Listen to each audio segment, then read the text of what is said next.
Aivar Kuusmaa, Volgaga mängud on alati teravad ja tormilised. Ja ega Volga mänguga on alati niisugune must mäng, et oleme ausad, need vennad lihtsalt ei jaksa muud moodi, nagu öeldakse, kaitses rabada kui mustalt, aga täna läks vahepeal eriti jõhkraks. Kohtunike poolt õige otsus eemaldada Aleksejevs ja ka meie Artinole tehniline anda, et natukenegi mängu kontrolli all hoida. Aga iseenesest nagu väga huvitav mäng oli selle poolest, et mõlemad võistkonnad vist viskasid rohkem kolmeseid peale kui kaheseid. Villist juba rääkisid, natukene riidlesid ka taga, kui ta riietusruumi ära läks.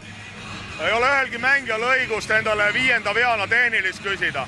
Ja kui ta sellest aru ei saa, siis tal ei ole kohta lihtsalt. David Brooks tegi täna ja mängu tegelikult, et võttis palju enda peale ja lahendas seal korvi all nii-öelda 1-1 ära. Jah, ei, seda ma pean küll, sellega ma pean nõustuma, et ta võttis seal 1-1 ilust ette lõpus ja lahendas ära, tegi meil edu turvaliseks, aga heast mängust on asi väga kaugel, sellepärast et neid detaile te ei näe, mida ütleme treener nagu ootab nii kaitses kui ka ründemängus. No samas Sven Kaldre täna viskas omad punktid ära.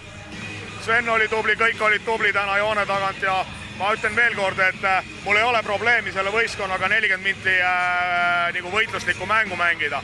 Ja oli, et me võitsime täna, mehed kindlasti said enesekindlust.